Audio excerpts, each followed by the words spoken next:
Welcome to our channel. கார்த்திகை மாதம் வந்துடுச்சுன்னா ஆன்மீக உலகமே ஒரு புதிய ஒளியில் மின்ற மாதிரி இருக்கும் இல்லையா?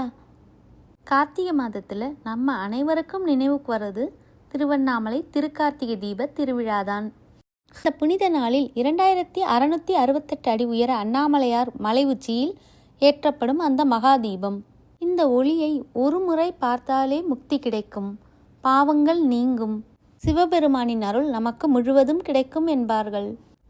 திருவண்ணாமலை கார்த்திகை தீபத்தின் தெய்வீக கதையை இன்று பார்க்கலாம். நீங்கள் எங்கள் சேனலை இப்போ தான் ஃபஸ்ட் டைம் பார்க்குறீங்கன்னா சப்ஸ்கிரைப் பண்ணிவிட்டு பாருங்கள். கார்த்திகை தீபத்தின் தோற்றம் புராணங்களில் சொல்லப்படும் ஒரு ஆழமான தெய்வீக நிகழ்வோடு இணைந்திருக்கிறது. ஒரு சமயம் படைக்கும் கடவுளான பிரம்மாவுக்கும் காக்கும் கடவுளான விஷ்ணுவுக்கும் இடையே யார் பெரியவர் என்ற வாதம் எழுந்தது. பிரம்மாவை விட தாம்தான் வலிமையானவர் என்று மகாவிஷ்ணுவும், மகாவிஷ்ணுவை விட தாம்தான் வலிமையானவர் என்று பிரம்மாவும் நினைத்து கொண்டிருந்தனர். அதனால் அவர்களுக்குள் வாக்குவாதம் தொடர்ந்தது. இதை பார்த்த சிவபெருமான் இந்த வாக்குவாதத்தை முடிவுக்கு கொண்டு வர எண்ணி அவர்கள் இருவரின் முன்பாக சிவபெருமான் அக்னி வடிவில் தோன்றினார். சிவபெருமான் அவரோட அடியையும் முடியையும் யார் முதல்ல பார்க்குறாங்களோ அவங்க தான் பெரியவர் என்று ஒரு சவாலை முன்வைத்தார். பிரம்மாவும் மகாவிஷ்ணுவும் அந்த சவாலை ஏற்றுக்கொண்டனர். மகாவிஷ்ணு வராக அவதாரம் எடுத்து பூமிக்கு அடியில் சிவபெருமானின் அடியை காண பெருமுயற்சி செய்தார். மறுபுறம் பிரம்மா ஒரு அன்னப்பறவையின் அவதாரம் எடுத்து மிக உயரத்தில் பறந்து சென்று சிவபெருமானின் முடியை காண முயற்சி செய்தார். பூமிக்கடியில் சென்ற மகாவிஷ்ணு பல நாட்கள் சிவபெருமானின் அடியை தேடினார்.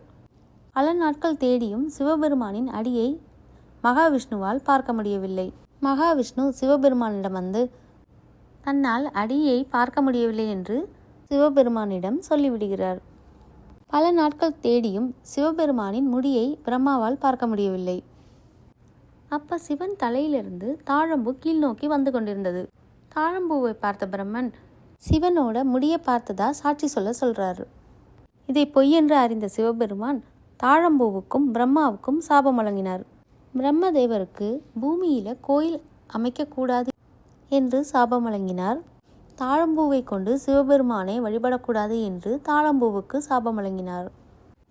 மகாவிஷ்ணுவும் பிரம்மாவும் சிவபெருமானின் அடியையும் முடியையும் காண முடியாததால் சிவபெருமான் அவர்களுக்கு ஜோதி வடிவமாக காட்சி கொடுத்தார்.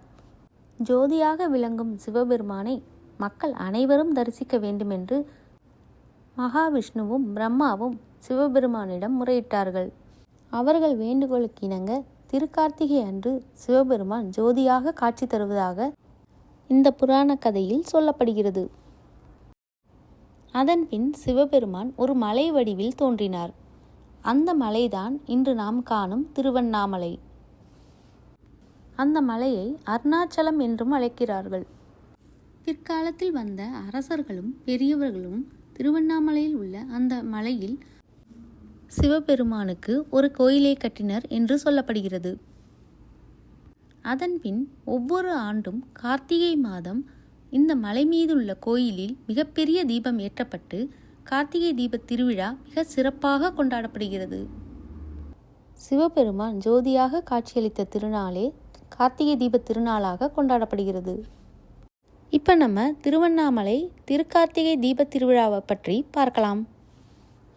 கார்த்திகை தீப நாளை ஒட்டி கார்த்திகை தீப பிரம்மோற்சவ திருவிழா அண்ணாமலையார் கோயிலில் நடைபெறுகிறது. இதில் 10 நாட்கள் உற்சவர்கள் ஊர்வலங்களும் 3 நாள் தெப்பத் திருவிழாவும் அதனை அடுத்து சண்டிகேஸ்வரர் உற்சவமும் நடைபெறுகிறது. தீபத் திருநாள் அன்று அதிகாலையில் அண்ணாமலையார் சந்நிதியில் ஒரு தீபம் ஏற்றி அதன் மூலம் 5 தீபங்கள் ஏற்றி பூஜை செய்வர். பின்பு அந்த தீபங்களை ஒன்றாக்கி அண்ணாமலையார் அருகில் வைத்து விடுவர். இதனை ஏகன் அநேகனாகி அநேகன் ஏகனாகுதல் என்ற தத்துவம் என்கிறார்கள். பரம்பொருளான சிவனே பல வடிவங்களாக அருளுகிறார் என்பதே இந்நிகழ்வின் உட்கருத்தாகும். 10ஆம் நாள் அதிகாலை 4 மணிக்கு மூலவர் கருவறை முன் மிகப்பெரிய கற்பூர கட்டியில் ஜோதி ஒளி ஏற்றி தீபாராதனை காட்டி அதில் ஒற்றை தீபம் ஏற்றுவார்கள்.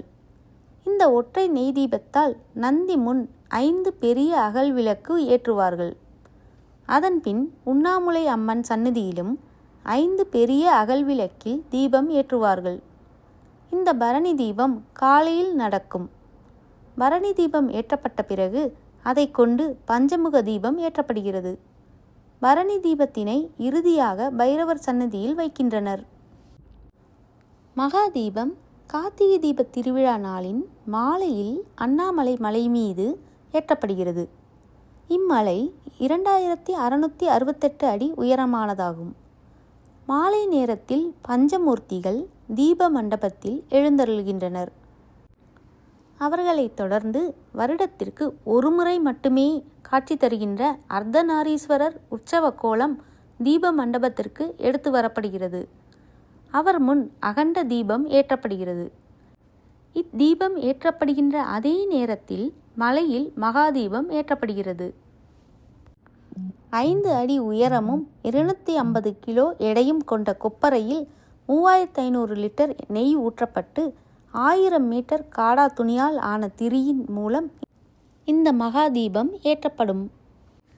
நினைத்தாலே முக்தி தரும் அற்புத திருத்தலம் திருவண்ணாமலை. திருவண்ணாமலை மகாதீபத்தை தரிசிப்பதே மகா புண்ணியம் என்பார்கள். மகா தீபத்தை தரிசித்தால் பாவங்கள் நீங்கும், முக்தி கிடைக்கும் என்பது நம்பிக்கை. இந்த வருடம் கார்த்திகை தீபம் டிசம்பர் 3ஆம் தேதி புதன்கிழமை அன்று கொண்டாடப்படுகிறது. புண்ணியம் நிறைந்த கார்த்திகை தீப திருநாளில் நாம் அனைவரும் சிவபெருமானை வழிபட்டு கார்த்திகை தீபத்தை மகிழ்ச்சியாக கொண்டாடுவோம். அனைவருக்கும் இனிய கார்த்திகை தீப நல்வாழ்த்துக்கள். இந்த வீடியோவில் கார்த்திகை தீப திருநாளை பற்றி புராணங்களில் கூறப்படுற ஒரு கதையை பற்றி இன்றைக்கு நம்ம பார்த்தோம். இந்த வீடியோ உங்களுக்கு பயனுள்ளதாக இருந்தால், பிடித்திருந்தால் லைக் பண்ணுங்கள், ஷேர் பண்ணுங்கள், சப்ஸ்கிரைப் பண்ணுங்கள். பெல் ஐக்கானை கிளிக் பண்ண மறக்காதீங்க. நெக்ஸ்ட் வீடியோவில் மீட் பண்ணுறேன். தேங்க்யூ.